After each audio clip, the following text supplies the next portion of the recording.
सद्गुरु, मैंने common entrance exam में पहला स्थान पाने और यहाँ पहुँचने के लिए बहुत मेहनत की है। मगर मेरा भाई कहता है कि मेरी किस्मत ने मुझे यहाँ भेजा है।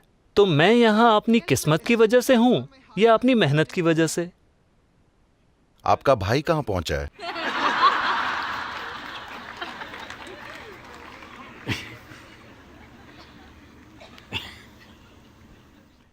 देखिए, आमतौर पर जिसे लोग किस्मत कहते हैं, उसे दरअसल वे खुद बनाते हैं, लेकिन बिना जागरूकता के। जब मैं कहता हूं बिना जागरूकता के, अभी आप यहां बैठे हैं, हर कोई यहां बैठा है। इस शरीर के अंदर भौतिक गतिविधि चल रही है, मानसिक प्रक्रिया भी है, भावनाएं भी चालू हैं और जीवन ऊर्जाएं तो सक्रिय हैं ही। वे हर पल हजारों सूचनाएं ग्रहण कर रहे हैं, चाहे आप जागरूक हों या ना हो। तो अगर मैं आपसे एक सवाल पूछूं कि सुबह जागने के बाद से अब तक गतिविधि के इन 4 आयामों में से आपने कितनी चीजें जागरूकता के साथ की हैं, आपके ख्याल से कितने प्रतिशत होगा? कुछ चीजें। कितने प्रतिशत होगा? 25%। आप बहुत ही दरिया दिल इंसान हैं। ये 1% से भी कम है। अगर आप वहां से वहां तक चलें, यहां 20-25 तरह की महकें होंगी जिसके प्रति आप जागरूक नहीं हैं, मगर शरीर उसे पहचानता और दर्ज करता है। सैकड़ों अलग अलग तरह की आवाजें हैं जिन्हें शरीर दर्ज करता है, जिनके प्रति आप जागरूक नहीं हैं। इस तरह पूरे दिन और रात में भी ये होता रहता है, चाहे आप जाग रहे हों या सो रहे हों। When you are only conscious of less than 1% of your activity, definitely life will look like an accident. जब आप अपनी गतिविधि के 1% से भी कम हिस्से के प्रति जागरूक हैं, तो जीवन एक संयोग की तरह ही लगेगा। जब 99% चीजें आप अनजाने में करते हैं, बिना जागरूकता के, तो निश्चित रूप से जीवन संयोग की तरह ही लगेगा। अगर ये संयोग, मान लीजिए कि कोई सड़क पर गिरा और उसके सिर पर चोट लग गई, उसके बाद अचानक उनका गणित अपने आप बहुत ही शानदार हो गया, मगर यह सिर्फ एक घटना थी।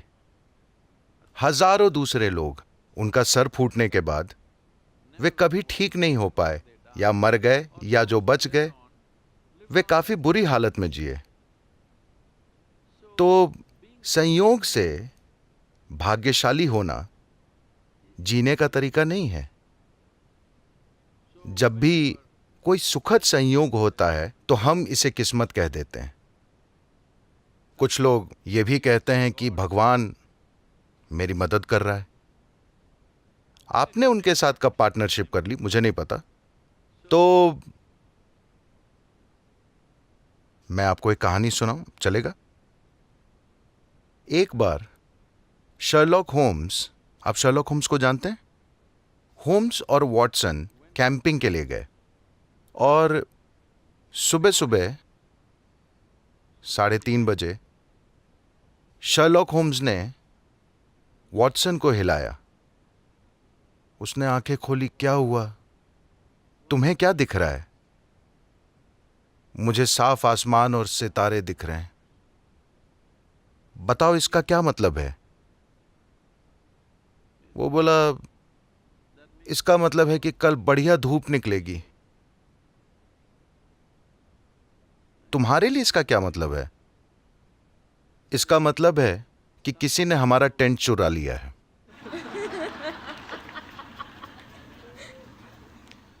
तो हम नहीं जानते कि क्या गायब हो गया है और कोई चीज संयोग से यहां वहां गिर सकती है, मगर जीवन इस तरह काम नहीं करता।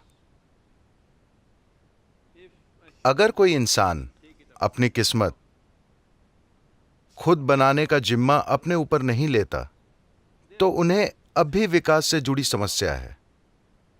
वे अब भी पूरी तरह विकसित नहीं हुए हैं, क्योंकि इंसान होने का अर्थ है कि हम अपना जीवन जागरूकता के साथ चला सकते हैं। इंसान होने का अर्थ यह है कि हम अपना जीवन जैसे चाहें बना सकते हैं। मगर यह किस्मत वाली बात आपकी असफलता को संभालने का एक अच्छा बहाना है। जब भी आप असफल होते हैं, किस्मत, भगवान की मर्जी। ये लंबे समय से चलता रहा है। ये इस संस्कृति की मूलभूत प्रकृति नहीं है। इस संस्कृति में प्राचीन समय से ही हमने आपको सिखाया है कि आपका जीवन आपका कर्म है। हाँ या ना? किसी ने नहीं कहा कि ऊपर एक भगवान है जो आपके लिए चीजें करेगा। हमने हमेशा आपको बताया है कि आपका जीवन आपका कर्म है, यानी कि अपना जीवन आप खुद बनाते हैं। कोई सितारे आपका जीवन तय नहीं करते, आप करते हैं। हम पर लाखों प्रभाव पड़ते हैं, मगर उससे हम क्या बनाते हैं ये हमारे हाथ में है ना। हमारी ओर क्या फेंका जाता है ये हमारे हाथ में नहीं है। हमारे रास्ते में क्या आता है वो हमारे हाथ में नहीं है, मगर उसे हम क्या बनाते हैं 100% हमारे हाथ में है। मैं आपको बताना चाहता हूं, जब मैं पहली बार कोयम्बतूर गया और हमने योग केंद्र की स्थापना शुरू की, ये देश कुछ ऐसा है, बड़ी विचित्र बात है। आज सभी तालियां बजा रहे हैं, मगर उस समय बस अफवाहें ही अफवाहें। अरे ये लोग ड्रग्स लेते हैं, ये कुछ और करते हैं, ये जंगल को बर्बाद कर रहे हैं, ये बाघ मार रहे हैं, हाथी मार रहे हैं, हर तरह की अफवाहें। मीडिया भी इस तरह की चीजें लिख रहा था। फिर शहर के 100 महत्वपूर्ण लोग मिलते हैं और कहते हैं ये योग बीमारी की तरह फैल रहा है। उनके यही शब्द थे, हमें कुछ करना होगा। कोई गुस्सैल आदमी कहता है ट्रक भर के लोगों को ले चलते हैं और सब तोड़ डालते हैं, क्योंकि उस समय पूरा योग केंद्र बस फूस की छत के नीचे चलता था। तो उन्होंने तय किया कि वे वहां आकर सारी चीजें तोड़ डालेंगे। आज ये देश के सबसे प्रमुख स्थानों में से एक है, ठीक है।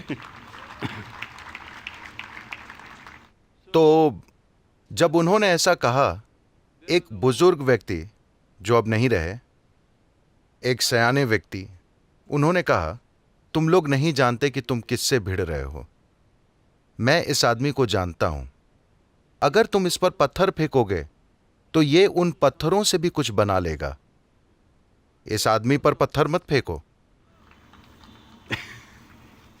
तो आपकी ओर क्या आता है ये आप तय नहीं कर सकते, मगर आप उससे क्या बनाते हैं ये आपके हाथ में है ना। इसी में आपका सामर्थ्य है।